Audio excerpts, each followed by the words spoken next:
The other day I went to the sabzi market and there was a lady selling dhania and shepu. So I bought dhania and she asked me to buy shepu. I denied. And then she said, केस किती पांढरे झालेत ना तुझे? काय काय करायचं त्याचं? काय उपाय काय आहे त्याच्यावर?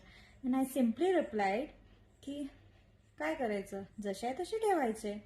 They are not ready to accept this.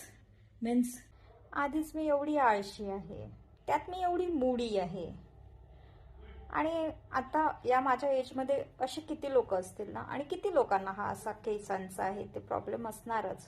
सगळ्यांनाच थोडी ना वेळ मिळतो. वेळ असेल तरी हे काय मेंटेन करणं सोपं आहे का?